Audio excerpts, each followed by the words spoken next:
Si vous ne comprenez pas les blocages de différentiel, vous ne comprenez pas les véhicules tout-terrain, car les blocages de différentiel sont standards sur tous les véhicules tout-terrain haut de gamme.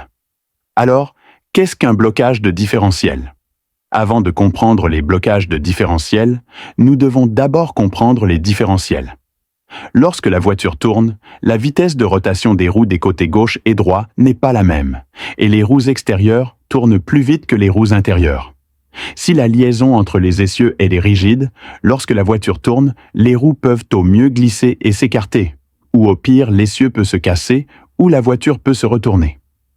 Tant que nous pourrons voir la voiture sur la route, elle aura des différentiels sur les essieux avant et arrière. Sa fonction est de permettre aux roues gauche et droite d'avoir une différence de vitesse lorsque la voiture tourne, afin qu'elle puisse tourner en toute sécurité, et de rendre la vitesse des roues gauche et droite constante lors de la conduite en ligne droite. Bien que cette chose soit en fait une très bonne invention, elle présente également un défaut fatal lorsqu'elle est réellement utilisée dans nos voitures.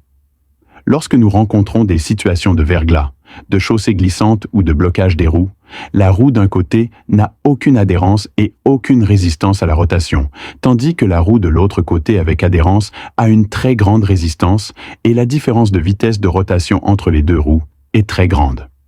Une roue sans adhérence tournera au ralenti, tandis qu'une roue avec adhérence n'aura pas la capacité de se sortir d'un problème. Bien sûr, dans nos voitures familiales ordinaires, cette situation se produit rarement, sauf s'il neige dans le nord. Cependant, les joueurs qui aiment la conduite hors route doivent conduire sur de mauvaises routes pendant longtemps, comme des trous d'obus, de la boue, de la neige et d'autres routes.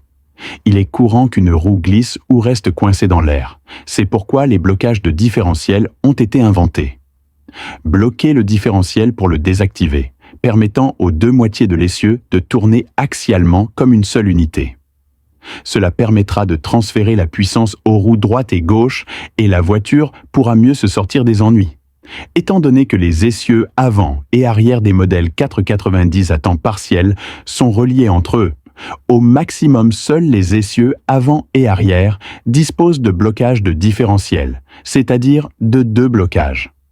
Par exemple, la version tout-terrain du Tank 300 est de ce type.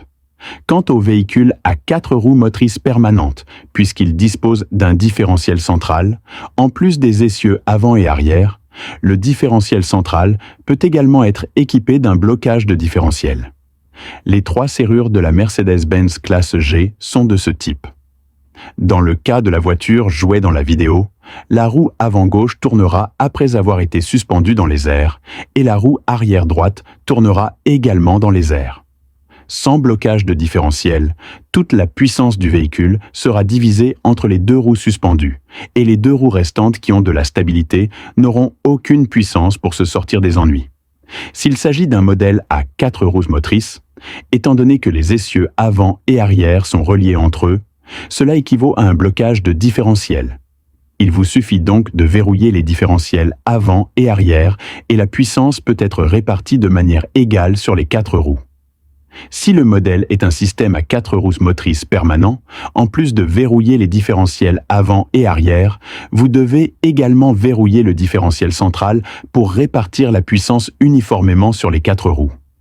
Cependant, il convient de noter que lors de la conduite sur des routes pavées, le blocage du différentiel doit être désactivé. Sinon, les roues droite et gauche seront étroitement liées l'une à l'autre, il n'y aura aucune différence de vitesse et le véhicule risquera de se casser l'essieu ou de se renverser. Tous les véhicules tout-terrain n'utilisent pas de blocage de différentiel. Certains modèles tout-terrain de base utilisent également un système électronique à glissement limité, qui utilise les freins des roues qui patinent pour permettre aux roues antidérapantes de recevoir plus de puissance en fonction du système ESP. Bien qu'il puisse également obtenir l'effet de glissement limité et échapper au problème, sa capacité d'évasion n'est pas aussi bonne que le blocage de différentiel. Cependant, le système de glissement limité électronique est plus intelligent et n'a pas besoin d'être activé ou désactivé manuellement. Avez-vous maintenant une meilleure compréhension des véhicules tout-terrain et des différentiels? N'oubliez pas de nous suivre sur la chaîne automobile pour en savoir plus.